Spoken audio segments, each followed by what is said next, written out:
लेकिन एक दिन रानी स्नान करने चली गई और साधु को भोजन देना भूल गई।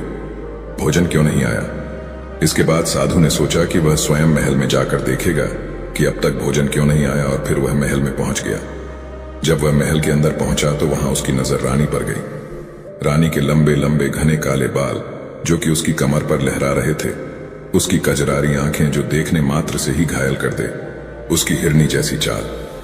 रानी के इतने सुंदर रूप को देखकर सन्यासी चकित हो गया और रानी की सुंदरता सन्यासी के मन में घर कर गई और वह वहां से बिना कुछ कहे ही अपनी कुटिया में लौट आया। सन्यासी रानी के रूप की सुंदरता को भुला ना सका और वह खाना पीना त्याग कर अपनी कुटिया में पड़ा रहा। उसने कई दिनों तक कुछ भी नहीं खाया, जिसकी वजह से वह बहुत कमजोर हो गया। फिर कुछ समय बाद राजा वापस लौटे और जब उसे सन्यासी की हालत का पता चला तो वह सीधे सन्यासी के पास पहुंच गए और बोले कि हे भगवान, क्या बात है, आपको क्या हो गया और आप इतने कमजोर कैसे हो गए? किस गहरी सोच में डूबे हो? क्या मुझसे कोई गलती हो गई है? तब साधु ने कहा, नहीं राजा, आपने कोई गलती नहीं की है। यह सुनकर राजा बोले, तो फिर क्या बात है, आप मुझे बताइए, मैं आपकी समस्या का समाधान अवश्य करूंगा। यह सुनकर तपस्वी ने राजा से कहा कि आपकी रानी की अद्भुत सुंदरता को देखकर मैं उसकी सुंदरता पर मोहित हो गया और अब मैं रानी के बिना नहीं रह सकता। यह सुनकर राजा हैरान हो गया और कुछ देर सोचने के बाद राजा ने उस सन्यासी से कहा, मैं आपको रानी दे दूंगा। यह सुनकर सन्यासी बहुत प्रसन्न हुआ। फिर राजा सन्यासी को लेकर महल चले गए और जब राजा और सन्यासी महल पहुंचे तो उस दिन रानी ने अपने सबसे सुंदर वस्त्र और आभूषण पहने थे। फिर राजा रानी के पास गया। राजा ने रानी से कहा कि इस साधु की मदद करनी चाहिए, वह बहुत कमजोर स्थिति में जा चुके हैं और मैं नहीं चाहता कि एक बुद्धिमान व्यक्ति की हत्या का कलंक मेरे सिर पर लगे। राजा की यह बात सुनकर रानी ने राजा से पूछा कि आखिर इन सन्यासी के इस दुख का कारण क्या है। तो राजा ने रानी से कहा कि सन्यासी आपकी अद्भुत सुंदरता के दीवाने हो गए हैं। राजा की यह बात सुनकर रानी ने कहा कि राजा, आप चिंता मत करिए, अब आप सब कुछ मेरे ऊपर रहने दीजिए। मुझे पता है कि मुझे अब क्या करना है। आपके ऊपर ना तो सन्यासी की हत्या का पाप लगेगा और ना ही उससे मेरे पवित्र धर्म का नाश होगा। रानी की यह बात सुनकर राजा ने रानी को सन्यासी को सौंप दिया। उसके बाद सन्यासी रानी को लेकर कुटिया पर पहुंचे। जब रानी सन्यासी की कुटिया पर पहुंची, रानी ने सन्यासी से कहा कि हमें रहने के लिए घर चाहिए, हम इस झोपड़ी में नहीं रह सकते।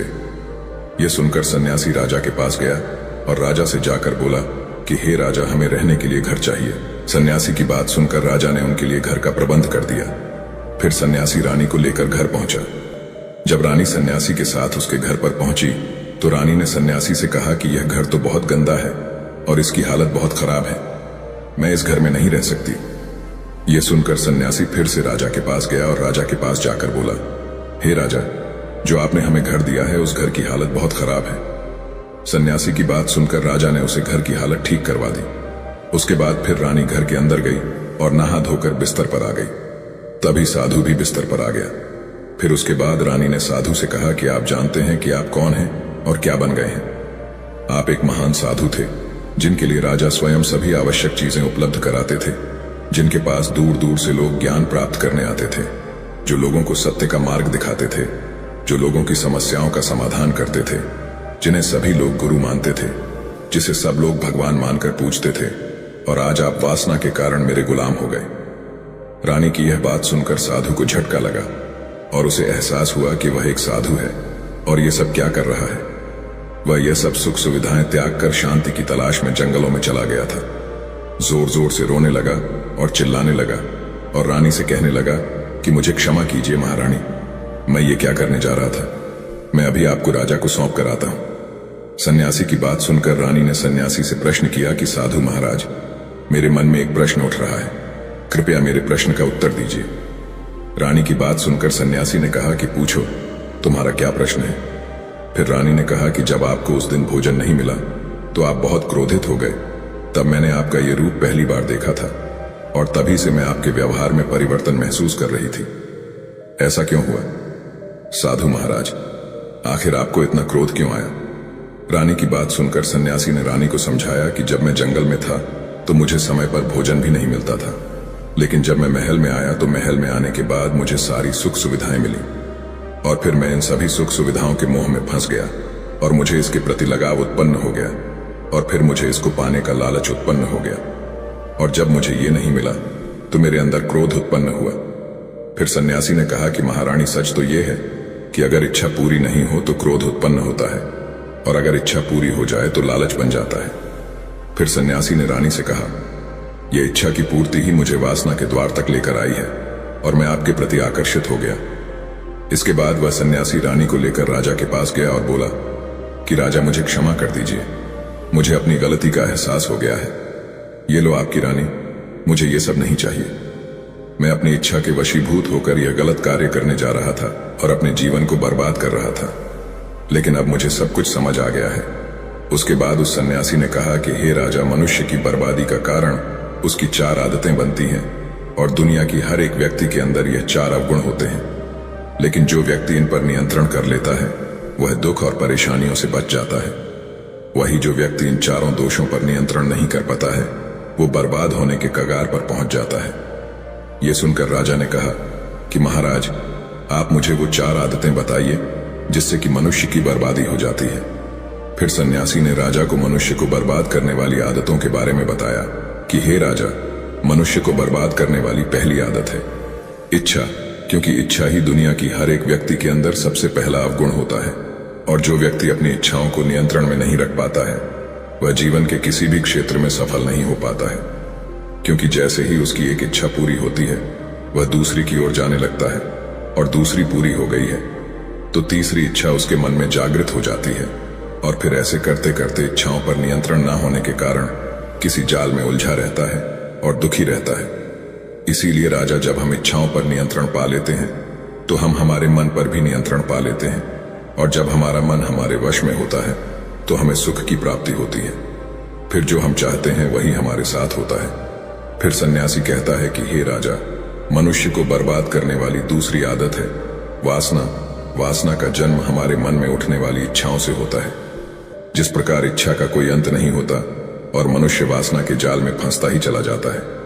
वासना के वशीभूत होकर मनुष्य को कुछ भी नजर नहीं आता है। आज तक जितने भी युद्ध हुए हैं उनका सबसे प्रमुख कारण स्त्री को पाने की इच्छा ही रही है। स्त्री के प्रेम में वशीभूत होकर राजा महाराजाओं ने आज से पहले बहुत सारे युद्ध किए हैं। रावण भी संसार का सबसे बुद्धिमान व्यक्ति था, लेकिन उसने भी माता सीता की सुंदरता की जाल में फंसकर अपना सब कुछ बर्बाद कर लिया। उसकी मृत्यु का कारण एक स्त्री ही बनी। कई राजा महाराजा तो युद्ध में इसलिए हार गए क्योंकि वो लोग स्त्रियों से रासलीला रचने में ही रह गए। ईश्वर ने तो स्त्री की उत्पत्ति इस संसार को बढ़ाने के लिए की है, लेकिन आजकल लोगों ने इसे अपनी वासना का शिकार बना लिया है, अपने मनोरंजन का साधन समझने लगे हैं, और जब उन्हें अपना यह मनोरंजन नहीं मिलता तो वो पागल हो जाते हैं और ना जाने क्या क्या कर बैठते हैं। इसीलिए हे राजा, जितना हो सके उतना वासना से दूर रहना चाहिए।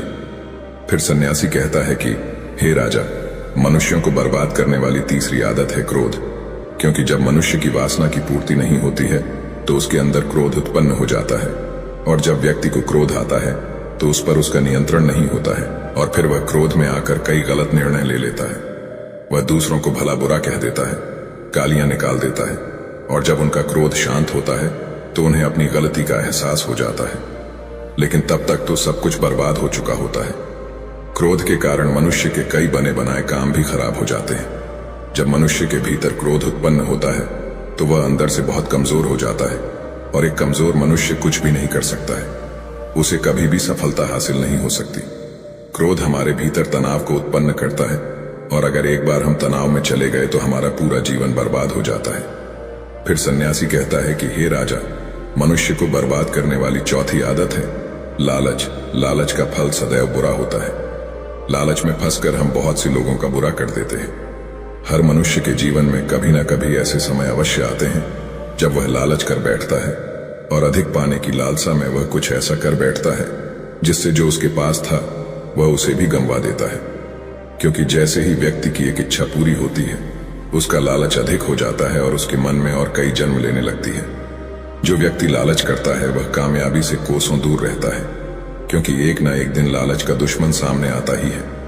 अगर हम समय रहते ही लालच को त्याग दें और उसकी जाल में ना फंसें तो हम एक सफल व्यक्ति अवश्य बन सकते हैं। फिर अंत में सन्यासी राजा से कहता है कि हे राजा, अगर मनुष्य इन चारों आदतों को त्याग देता है तो उसे जीवन में सफल होने से कोई नहीं रोक सकता।